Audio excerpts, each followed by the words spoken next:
And a lot of movie theaters don't sell Milk Duds, so please change that. What's your favorite thing to do on set to pass the time? Gosh, I don't know. It's a long day on set. It can be really time consuming. You want to do something that releases the tension. Is that enough of an answer? A thing I'd really like to do, considering this is about people who work at a movie theater and these characters like movies, is I actually got to meet a lot of interesting people and just kind of talk to them about their movie taste, which was a great way to pass the time. But I guess probably leaf through coffee table books. So, in fact, if you guys could have a bunch on hand, really anything, I don't care. Oh, the Godfather notebook. Yeah, that'll do. Did Evan and Justin shadow any real-life mobsters as research to help get into their roles? I am not able to talk about that. I'm sorry. What's a location you'd really want to film at? Of course, there's so many Lehigh Valley locations. The Star up on the hill overlooking Bethlehem, maybe a Yakko's hot dog stand. I don't know if this is in the budget. If we could, go to like the Chinese Theater in Hollywood, that would be pretty cool. Shoot an episode there where maybe we try and get into the Oscars. I hear they're building like a really great ballroom at the White House. That might be cool. And then outside of local locations, the Criterion Closet, of course. I'd love to access some underground vault where they keep just all the archival prints from all the movies that have been made the last 125 years. And we can, actually rescue the cut of Batgirl. Do you think Popcorn Pushers could get a plaque in the ballroom? I think that's well within reach. There could be like a golden popcorn bucket, but it would have to be the Knife Dude one. You could grab it. What scene was the most fun to shoot? Obviously, the Knife Dude crowd scene of the people attacking the concession stand was a lot of fun. Just the chaotic improv that was happening there. The most fun was probably when we were in front of the green screen because we were saying all sorts of silly things and throwing popcorn at each other and ad-libbing, and it was a lot of fun. The actual footage of that is really fun. Probably the Wilburs. We had pretty much the whole cast there, and so that was a real fun vibe, I think, just having everybody who we'd collaborated with the whole summer there. Man, when the audience for Knife Dude came to the concession stand and I got to throw popcorn at all of them, I worked at a movie theater for 5 years and only ever dreamed of throwing popcorn at people, so my dreams finally got to come true. This is actually kind of turning into a therapy session now that I think about it. How many different locations were used for season 1?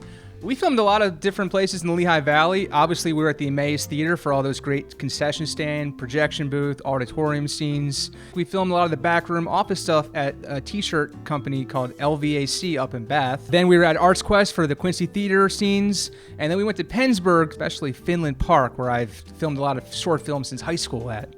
So we try to really represent a lot of cool places in the Lehigh Valley. What's something you didn't know about yourself that you learned in the production?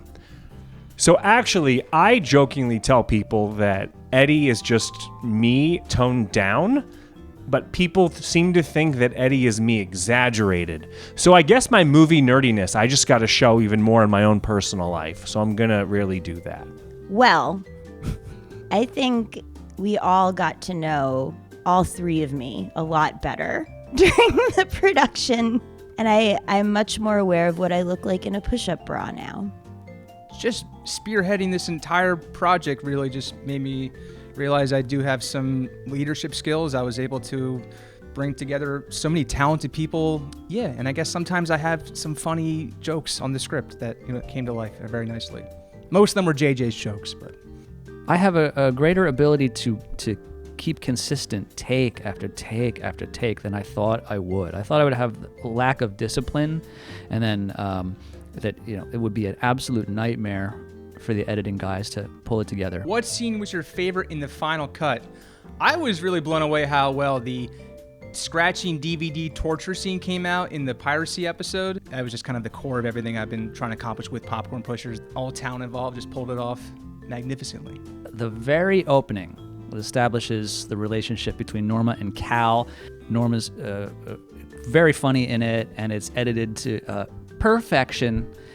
It's kind of nice, the scene Steve and I smile at each other and there's like the heavenly music playing and it's kind of surreal and lovely and like these people are falling for each other. I think that's kind of nice. Where Cal goes to the Quincy cinemas to do some video piracy and then gets chased out of the theater by a certain movie usher, right outside of the theater as we see the camera kind of slowly panning and there's that nice slow-mo running shot. That was probably my favorite scene in the final cut. What is your favorite movie snack? You need Milk Duds. I was chewing Milk Duds in a movie one time when I was a little girl and I lost a tooth in it. And I think that's like a core memory and that's why I always have to have Milk Duds now. And a lot of movie theaters don't sell Milk Duds, so please change that.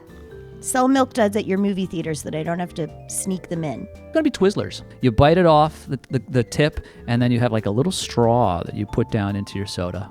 My candy would be like a sour gummy worms. But if I'm watching a movie at home, I make the popcorn, drown it in butter, put some shredded parm, some white cheddar, some Slap-Yo Mama seasoning, and a little Cholula sauce for a nice, buttery, cheesy, spicy popcorn extravaganza. And I'm going to confess something. Popcorn, I got over that long ago. Actually, don't miss it. Sorry, guys. Is it true that when Glenn Tickle showed up to film his scene, he was entirely nude, and the clothes we see him wearing in the finished project were all computer generated? Is that where the budget went to? Yes, that is absolutely true. I was there.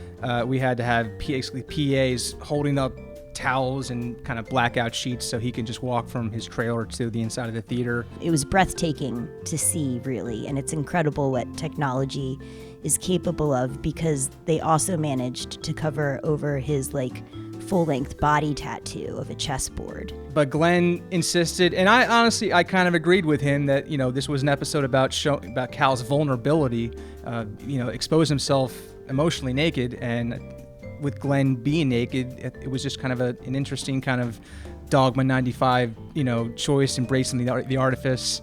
I need the jaws of life to remove those images from my memory. In case you were wondering, no, he is not circumcised.